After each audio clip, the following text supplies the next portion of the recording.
오늘은 일곱째 날 거룩한 안식일입니다.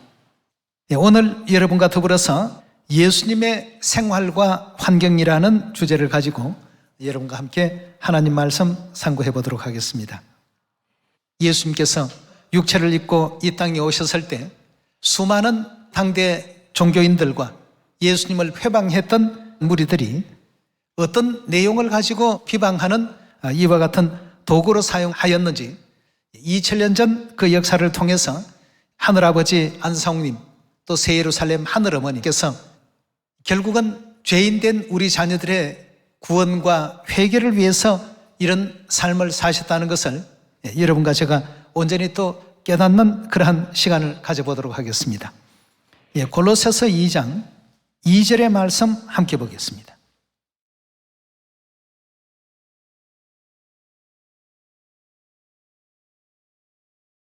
이는 저희로 마음의 위안을 받고 사랑 안에서 연합하여 원만한 이해의 모든 부요에 이르러 하나님의 비밀인 그리스도를 깨닫게 하려 함이라.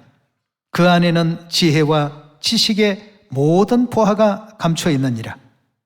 내가 이것을 말하면 아무도 공교한 말로 너희를 속이지 못하게 하려 함이니 이는 내가 육신으로 떠나 있으나 심령으로는 너희와 함께 있어 너희의 규모와 그리스도를 믿는 너희 믿음에 굳은 것을 기쁘게 봄이라 하였습니다.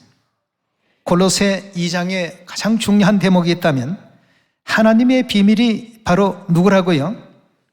그리스도에 대해서 우리가 올바로 깨닫고 그리스도께서 주신 모든 그 가르침을 바르게 이해하고 깨우쳐야 된다라고 이렇게 골로새 2장에서는 설명하고 있습니다.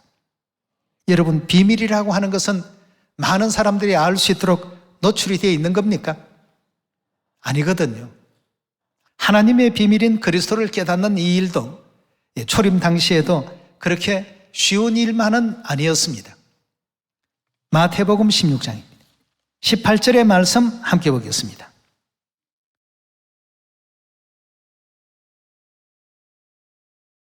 (16장 18절의) 말씀 보시면 또 내가 네게 이르노니 너는 베드로라. 내가 이 반석 위에 내 교회를 세우리니 음부의 권세가 이기지 못하리라. 내가 천국 열쇠를 내게 주리니 내가 땅에서 무엇이든지 매면 하늘에서도 매일 것이요 내가 땅에서 무엇이든지 풀면 하늘에서도 풀리리라 하시고 이에 제자들을 경계하사 자기가 그리스도인 것을 아무한테도 말하지 말라고 이렇게 부탁을 하셨습니다. 베드로가 이제 예수님을 그리스도이신 것을 올바르게 알아보고 자신의 그 신앙을 고백하게 되니까 예수님께서는 네가 알고 있는 내가 그리스도라는 이 사실을 다른 그 누구에게도 말하지 말라 말이에요. 부탁을 하셨습니다. 자, 그렇다면 그리스도께서 이 땅에 하나님의 신분을 어떻게 하고 오셨다는 뜻이 됩니까? 감추시고 오셨습니다. 비밀로 오셨기 때문에. 비밀로 오신 그리스도의 그 삶은 모든 사람들이 쉽게 이해하고 쉽게 받아들일 수 있는 환경이 아니었습니다. 받아들이기 굉장히 어려운 환경 가운데 하나님께서 비밀로 오시고 육체의 장막 서시고 또 우리 사람과 같이 동일한 삶을 살고 가신 이 모든 이면에는 결국 우리 구원을 위한 하나님의 큰 뜻이 계셨다는 것을 생각할 때 이런 삶을 살게 한 하늘 죄인인 우리의 그 죄를 다시 한번 되돌아보면서 회개하는 시간이 있어야 될 줄 믿습니다. 그렇다면 예수님께서는 이 땅에 오신 바로 누구십니까?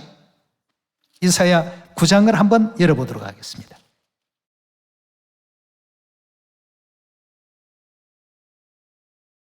이사야 9장 6절의 말씀 보시면 이는 한 아기가 우리에게 낳고 한 아들을 우리에게 주신 바 되었는데 그 어깨에는 정사를 메었고 그 이름은 기묘자라 모사라 전능하신 하나님이라 영존하시는 누구라고요? 아버지라고 했습니다. 우리가 아버지라고 불리웠던 바로 그 여호와 하나님이 한 아들의 입장으로 이 땅에 오시겠다. 굉장히 중요한 예언이 아닐 수 없습니다. 7절입니다. 그 정사와 평강의 더함이 무궁하며 또 다윗의 위에 앉아서 그 나라를 굳게 세우고 자금 이후 영원토록 공평과 정의로 그것을 보존하실 것이라. 만군의 여호와의 열심히 이를 이루시리라 그랬습니다. 하나님께서 이 땅에 한 아기 한 아들의 입장으로 오시는데 오셔서 활동하시는 그 동네 이름까지도 이사야 선지자는 예언하고 있습니다. 9장 1절로 한번 넘어가 봅시다. 전에 고통하던 자에게 흑암이 없으리로다. 옛적에는 여호와께서 서불론 땅과 납달리 땅으로 멸시를 당케 하셨더니 후에는 해변길과 요단 저편 이방에 어디를요? 갈릴리를 영화롭게 하셨나니라. 흑암에 행하는 백성이 큰 빛을 보고 사망의 그늘진 땅에 거하던 자에게 빛이 비치도다 그였습니다. 그럼 이 땅에 육체의 장막을 쓰시고 오셔서 활동하신 그 갈릴리 지역에 대한 내용까지도 예수님 오신 때로 기준해서는 약 700여 년 전에 이와 같은 모든 내용을 설명하고 있습니다. 그래서 골로새서 2장 2절에도 하나님의 비밀인 그리스도를 알고 깨닫는 것 굉장히 참 중요한 일이라 하셨고, 베드로에게 너희는 나를 누구라 하느냐 하니까 주는 살아계신 하나님의 아들이십니다. 하나님의 아들은 이사야 9장에 나오는 누구라는 얘기입니까? 바로 아버지 하나님이십니다. 바요나 시몬아, 네가 참 복이 있구나. 하나님께서 너에게 이와 같은 것을 알게 하셨단 말이에요. 그리해서 천국 열쇠를 내게 맡길 것이다 라고 예수님께서 그렇게까지 말씀을 주셨던 것 아닙니까? 그리고는 아무도 내가 그리스도인 것을 다른 사람에게는 말하지 말라, 이렇게까지 엄명을 내려놓았던 것입니다. 이 땅에 오신 하나님, 그리스도의 삶이 세상 사람들이 얘기하듯이 아주 화려하게 인기를 얻고 찬란한 어떤 영광을 받는 모습으로 결단코 드러날 수가 없었던 이유 중에 하나입니다. 세상 사람들이 볼 때 이것도 문제를 삼고 저것도 문제를 삼을 수 있는 여지들이 다분히 있었지만 그는 근본 누구셨습니까? 전능하신 하나님이요 영존하시는 아버지셨습니다. 예. 그 전능하신 하나님, 영존하신 아버지께서 육체를 입고 이 땅에 오셔서 어떤 삶을 살아가셨는지 누가복음 11장 다 같이 한번 열어봅시다.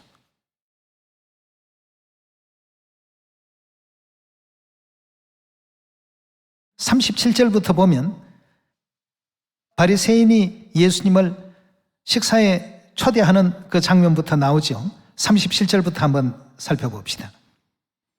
예수께서 말씀하실 때에 한 바리새인이 자기와 함께 점심 잡수시기를 청하므로 들어가 앉으셨더니 잡수시기 전에 손 씻지 아니하심을 이 바리새인이 보고 이상히 여기는지라.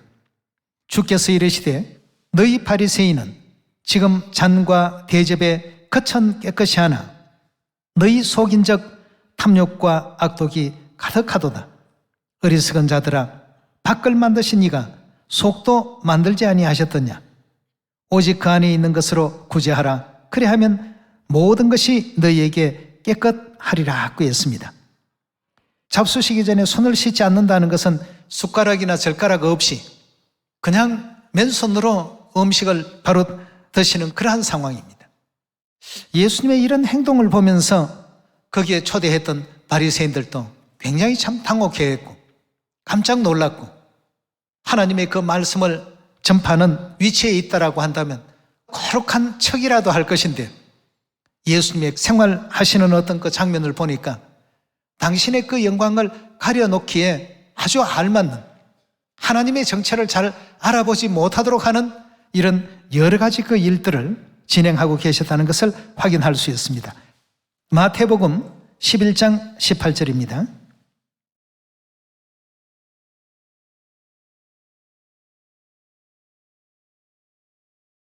요한이 와서 먹지도 않고 마시지도 아니하며 저희가 말하기를 귀신이 들렸다 하더니 인자는 와서 먹고 마시며 말하기를 보라 먹기를 탐하고 포도주를 즐기는 사람이라고 이렇게 예수님에 대해서 표현했습니다. 아주 먹기를 탐한다. 다시 말해서 음식을 품위 있게 잡수시는 것이 아니라 아주 개걸스럽게 그렇게 잡수시는 이런 뜻으로 묘사를 하고 있습니다. 먹기를 탐하고 포도주를 즐기는 사람이요 세리와 죄인의 친구로다. 옛날에 세리와 죄인들이라고 한다면 아주 미천한 계층에 있던 사람들, 일반 서민들이라 할지라도 함께 가까이 하지 않는 이런 어떤 사람들과 친구 삼아서 지내셨더라고 성경은 알려주고 있습니다. 가장 고상하시고 가장 거룩하시고 가장 위대하신 하나님께서 육체를 입고 이 땅에 오셔서 인간의 삶을 왜 이리 사셨을까? 그래서 골로새 2장에서는 하나님의 비밀은 바로 그리스도를 깨닫는 일이다. 예수님께서도 내가 그리스도인 것을 아무에게도 말하지 말라. 진실로 하나님의 참 백성들을 찾으시고 인류의 모든 죄와 허물들을 속량해 주시기 위해서 하나님께서 선택하신 삶이 이런 삶이었습니다. 우리 계속해서 누가복음 15장의 말씀도 한번 보도록 합시다.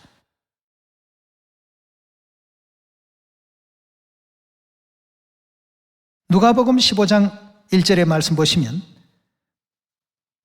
모든 세리와 죄인들이 말씀을 들으러 가까이 나오니 바리새인과 서기관들이 원망하여 가로되 이 사람이 죄인을 영접하고 음식을 같이 먹는다 하더라고 했습니다. 이 당시에 바리새인과 서기관들 같은 그런 사람들은 굉장히 거룩한 척하고 고고한 척했던 사람들인데 예수님께서 세리와 죄인들을 전부 영접하고 그들과 더불어서 같이 음식을 나누시고 전혀 위대해 보이지도 않고 거룩해 보이지도 않는 이런 장면을 복음 기자 누가는 그대로 기록을 하고 있습니다. 이 시대에 예수님께서 이런 모습으로 나타나셨다고 한다면 과연 어찌 될까? 마태복음 21장 31절입니다.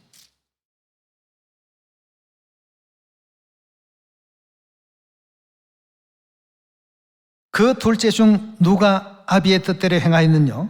가로되 둘째 아들이니이다. 예수께서 저희에게 이르시되 내가 진실로 너희에게 이르노니 세리와 창기들이 너희보다 먼저 하나님 나라에 들어가리라 하고 했습니다. 그 시대에 가장 볼품없고 형편없고 인간 취급을 안 했던 이런 사람들이 먼저 하나님 나라에 들어간다는 그런 것을 가르치고 다니시는 예수님의 그 모습, 여러분 한번 상상을 해보십시오. 하나님의 영광을 가리우는 이와 같은 삶을 그리스도께서는 왜 살아가셨을까?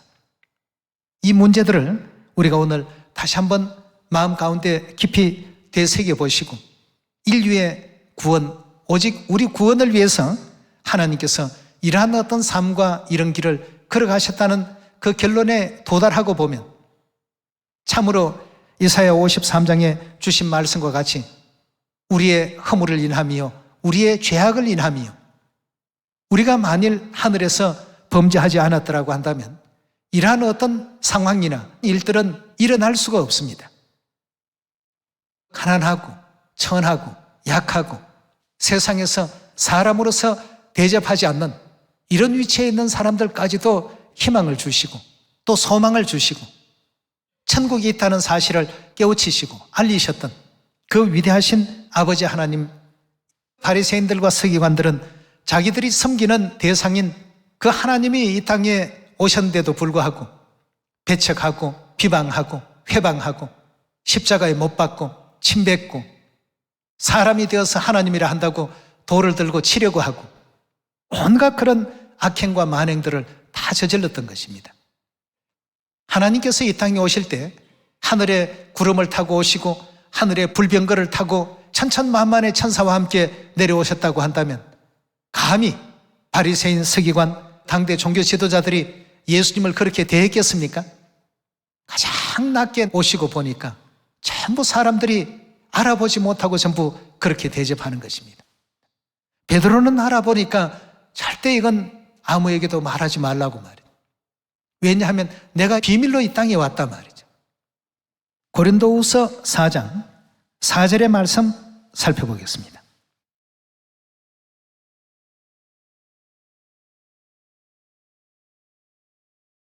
사장 4절의 말씀 보시면 그 중에 이 세상 신이 믿지 아니하는 자들의 마음을 혼미케 하여 그리스도의 영광의 복음의 광채가 비치지 못하게 함이니. 그리스도는 누구라고요? 하나님의 형상이니라고 했는데 그리스도는 곧 하나님이십니다. 이사야 9장에 보니까 전능하신 하나님이요 누구라고요?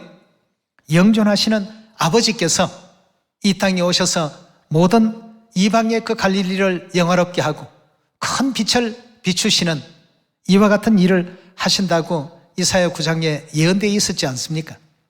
6절로 넘어갑니다. 어두운 데서 빛이 비치리라 하시던 그 하나님께서 예수 그리스도의 얼굴에 있는 하나님의 영광을 아는 빛을 우리 마음에 비추셨느니라 하고 했습니다. 하나님께서 아무리 당신이 하나님 아닌 것처럼 꾸미고 오신다고 할지라도 행동도 그렇게 하신다 할지라도 하나님 백성들은 어떻게 해요? 깨달아야 되겠죠. 육체를 입고 우리 하늘 자녀들을 구원하고자 하는 하나님의 섭리 안에 하늘의 모든 영광을 다 감추시고 비밀로 암행으로 이 땅에 하나님께서 오셨습니다. 그때 그 하나님을 알아본 사람이 있고 하나님을 외면한 사람도 있고 하루에 5,000명씩 따라다녔던 그 무리들 중에도 요한복음 6장 66절의 말씀을 보면 저희가 다 어떻게 했다고요? 물러가더라 하고 했습니다. 하나님이 친히 오셔서 가르침 주시고 그들이 상상할 수 없었던 놀라운 이적과 기적도 보이셨는데도 불구하고 그들의 어떤 뜻대로 뭔가를 이루어주지 않는다고 그냥 하루아침에 다 사라져버리는 이런 어떤 모습들이 복음서 안에는 많이 이렇게 열거가 되어 있습니다. 예수님의 그 시대적 환경이 어떠했는지 또 예수님께서 이 땅에 오셔서 걸어가셨던 그 삶이 어떠했는지 그런 가운데서도 베드로와 요한, 야고보 이런 제자들은 끝까지 그리스도의 가르침을 따르고 예수님과 더불어서 함께 했기 때문에 예수님께서 그래서 내가 너희들을 택하지 아니했더냐 말이죠. 굉장히 기뻐하시는 장면이 요한복음 6장에 있습니다. 우리가 생각할 때는 오늘날 이 시대에 예수님께서 친히 오셔서 말씀을 가르친다면 다 아멘하고 100% 따를 것 같은데 그렇지 않습니다. 요한복음 6장 66절의 말씀 살펴보겠습니다.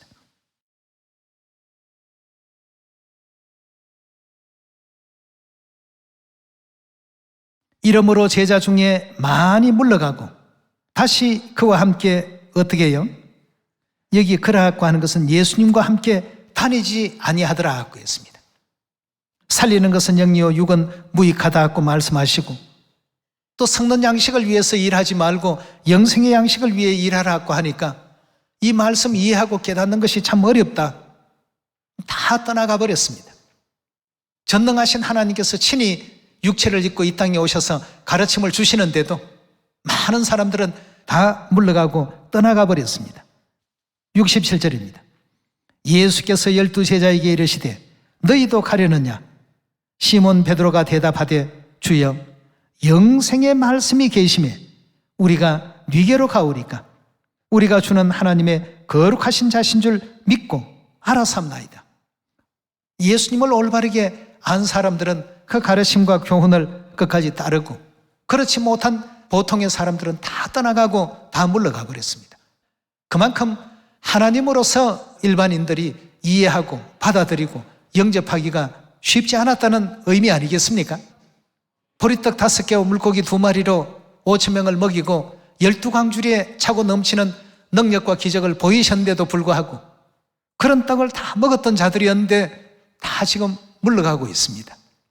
참 놀라운 일입니다.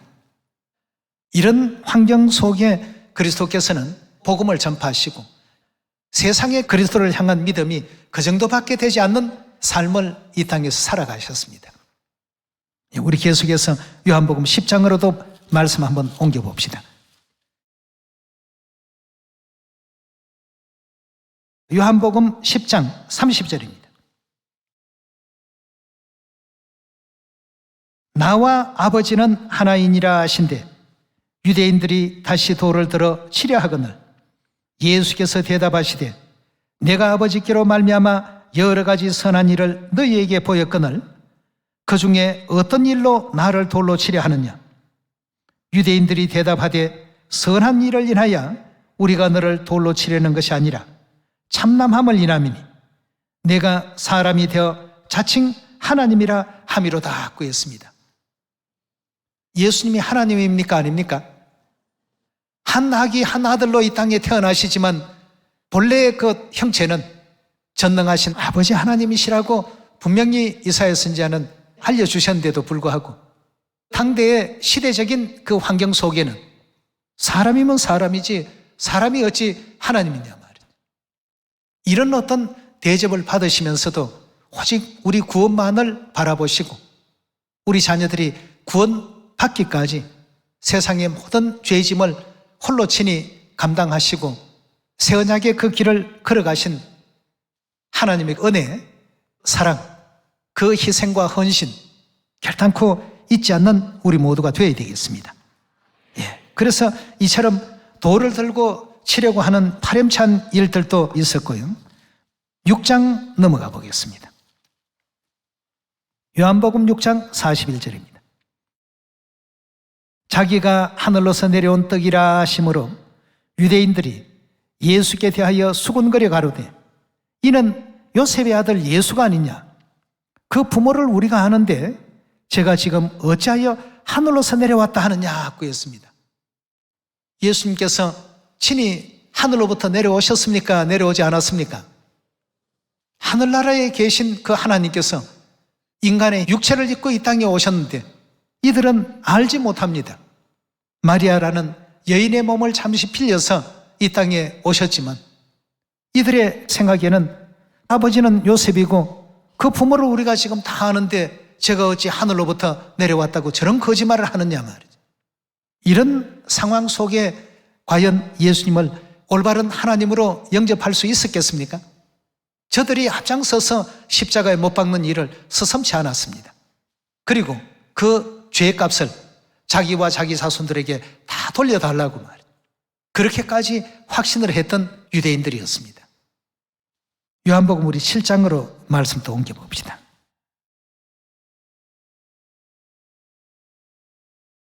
요한복음 7장 14절입니다.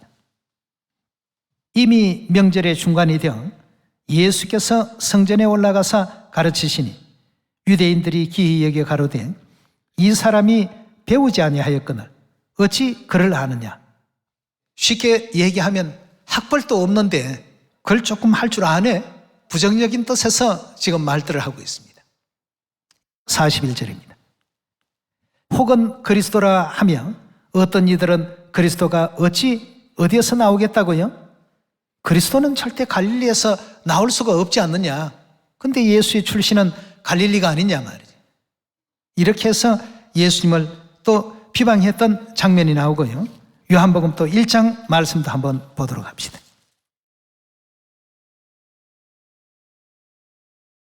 1장 43절의 말씀 보시면 이튿날 예수께서 갈릴리로 나가려 하시다가 빌립을 만나 이르시되 나를 쫓아라 하시니 빌립은 안드레와 베드로와 한 동네 베세다 사람이라.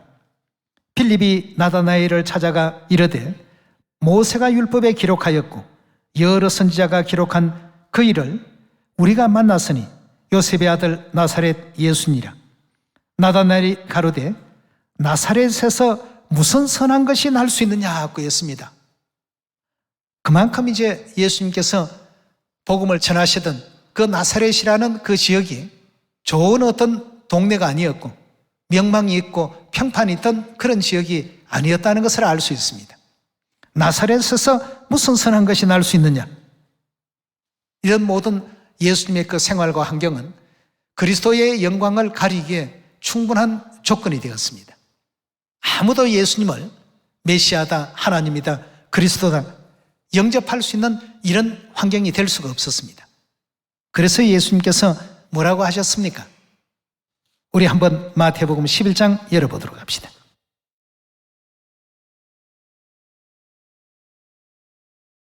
마태복음 11장 2절의 말씀입니다. 요한이 옥에서 그리스도의 하신 일을 듣고 제자들을 보내어 예수께 여짜오되 오실 그이가 당신이 오니까 우리가 다른 일을 기다리오리이까? 예수께서 대답하여 가라사대 너희가 가서 듣고 보는 것을 요한에게 고하되 소경이 보며 안전뱅이가 걸으며 문둥이가 깨끗함을 받으며 귀머거리가 들으며 죽은 자가 살아나며 가난한 자에게 복음이 전파된다 하라. 누구든지 나를 인하여 실족하지 아니하는 자가 복이 있도다 하시니라 하였습니다. 실족한다는 의미는 넘어진다는 의미입니다. 나로 인해서 믿음이 넘어지거나 실족하지 아니하는 자가 어떻다고요? 복이 있다 하였습니다. 하나님의 비밀로 이 땅에 오셨고 모든 주위의 환경과 여건이 이와 같은 상황임에도 베드로와 몇몇 제자들은 예수님을 올바르게 알아보고 극진히 하나님으로서 경배드리고 예수님의 그 가르침을 주위의 모든 사람들에게 또 전파하고 알리는 일에 힘을 썼던 것이죠. 그러나 그 외의 모든 사람들의 상황을 한번 보십시오.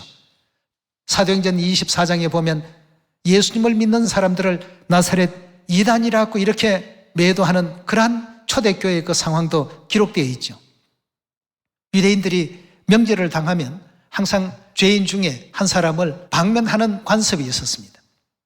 빌라도 생각에는 백성들이 강도 바라바보다는 예수님께서 더 의롭고 더 온유하시고 더 나으니까 예수님을 풀어달라고 얘기하지 않을까 하는 기대하는 마음에서 예수를 원하느냐 바라바를 원하느냐, 그러니까 모든 사람들이 이구동성으로 바라바를 놓아달라고 말이죠.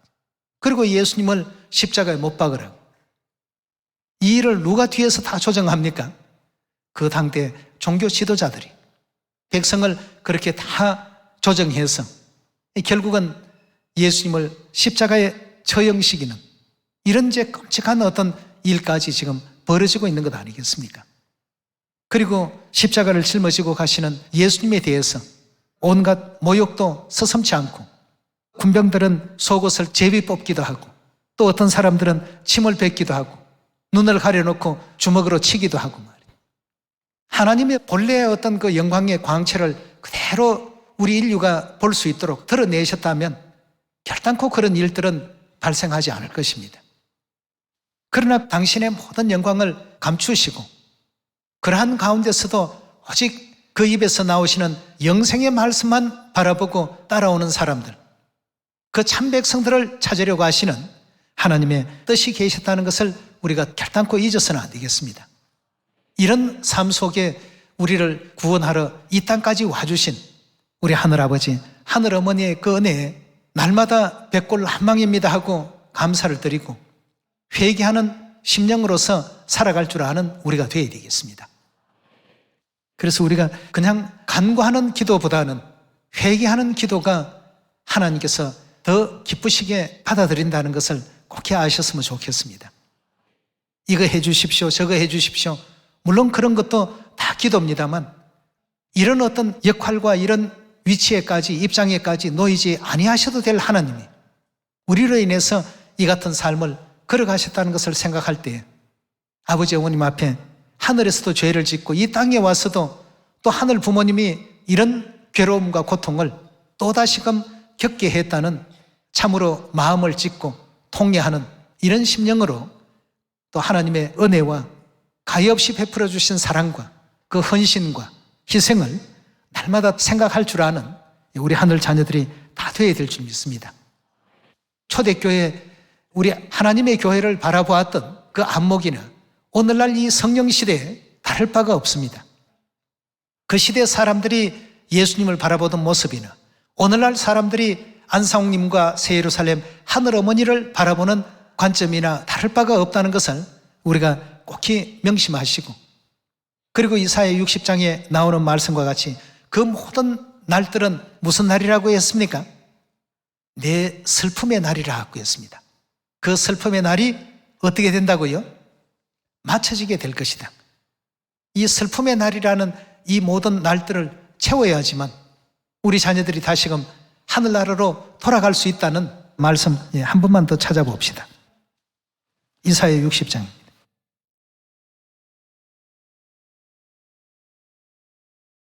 60장 20절의 말씀 보시면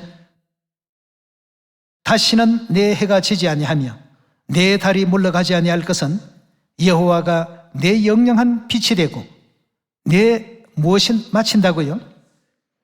여기 내라고 하는 것은 누구를 가리키고 있습니까? 이사야 60장이 예루살렘이 받을 미래 영광을 노래한 장이기 때문에 내 슬픔의 날이라는 것은 예루살렘이 겪어야 될 그 슬픔의 날, 내 슬픔의 날이 이제서야 비로소 어떻게 된다고 했습니까? 마치게 될 것입니다. 마칠 것이라고 하는 그 시간이 도래하기 이전까지는 전부 그런 상황입니다. 믿지 못하는 사람, 의심하는 사람, 의혹하는 사람, 배반하는 사람, 회방하는 사람, 성자시대의 환경이나 성령시대의 환경이 다르지가 않습니다. 당신의 영광을 다 나타났다면 감히 하나님 아버지 어머니 앞에서 제대로 고개라도 들 수 있는 사람이 인류 인생 중에는 아무도 없습니다. 아무도 없는데 예루살렘이 누구를 위해서요? 자녀들로 인해서 겪어야 될 그 슬픔의 날이 맞춰지게 되는 그 시간까지는 전부 이런 어떤 환경과 상황 속에 놓일 수밖에 없다라고 하셨고, 그리고 14절의 말씀도 한번 보도록 합시다. 60장 14절. 너를 괴롭게 하던 자의 자손이 몸을 굽혀 내게 나오며 너를 멸시하던 모든 자가 내 발 아래 엎드려 너를 일컬어 여호와의 성읍이라 이스라엘의 거룩한 자의 시온이라 하리라 하고 했습니다. 여기서 너를 괴롭게 한다고 하는 것은 누구를 괴롭게 한다는 것입니까? 예루살렘을 괴롭게 하던 자들. 그럼 괴롭게 하는 자들이 늘 괴로움과 고통과 아픔을 줄 수밖에 없습니다. 그런 모든 시간들을 감당하시면서 우리 자녀들의 구원을 위해서 오늘의 이 시간이 우리에게 또 주어지고 있다는 것, 회개할 수 있는 시간이, 기회가 우리에게 또 주어지고 있다는 이 사실을 우리 모든 자녀들이 항상 잊어서는 안 되겠습니다. 초림 때의 그 환경이나 재림 때의 환경이나 다른 것이 없습니다. 14절의 말씀 다시 보시면 너를 괴롭게 하던 자의 자손이 몸을 굽혀, 이제 마침내는 이런 영광의 날이 온다는 것이죠. 너를 멸시하던 모든 자가 멸시도 받으시고 조롱도 받으시고 괴롭힘도 당하시는, 하나님이신데 왜 괴롭힘을 당하지? 하나님이신데 왜 멸시를 당하시지? 전능하신 하나님이여 영존하신 아버지로 이 땅에 오셔도 십자가에 못 박힘을 당하시고 또 피 흘려주시고, 이 모든 것이 우리의 하늘에서 지었던 모든 죄와 허물 때문이었다는 사실을 이사야 선지자는 이사야 53장에서 설명하고 있습니다. 예루살렘도 마찬가지입니다. 괴롭힘도 당하시고 멸시도 당하시고, 그렇지만 그들이 결국은 내 발 아래 엎드리게 될 것이고 너를 일컬어 이스라엘의 거룩한 자의 시온이라 하게 될 것이다 말이에요. 성경은 이렇게 예언이 되어 있기 때문에 예수님께서도 이런 일이 있으리라 한 성경을 이루기 위해서는 피할 수 있는 상황이 아니다 말이에요. 그대로 이루어져야 된다 말이에요. 그래서 이 모든 괴로움과 모멸과 멸시, 이것이 누구로 인한 것인가를 우리가 생각할 때 하늘아버지 하늘어머니의 희생과 헌신과 그 사랑에 대해서 다시 한번 감사와 영광을 돌리는 우리 모두가 되어야 되겠고요. 그 희생에 결코 배반치 않는 우리 하늘 자녀들이 다 되어야 되겠습니다. 이런 환경 속에서 우리를 지켜주신 하나님은 멋진 우리 아버지십니다. 멋진 우리 어머니십니다. 끝까지 이 믿음의 길 잃지 마시고 영원한 천국 속히 돌아갈 수 있는 우리 모두가 되길 바라면서 말씀 이것으로 마치겠습니다. 감사합니다.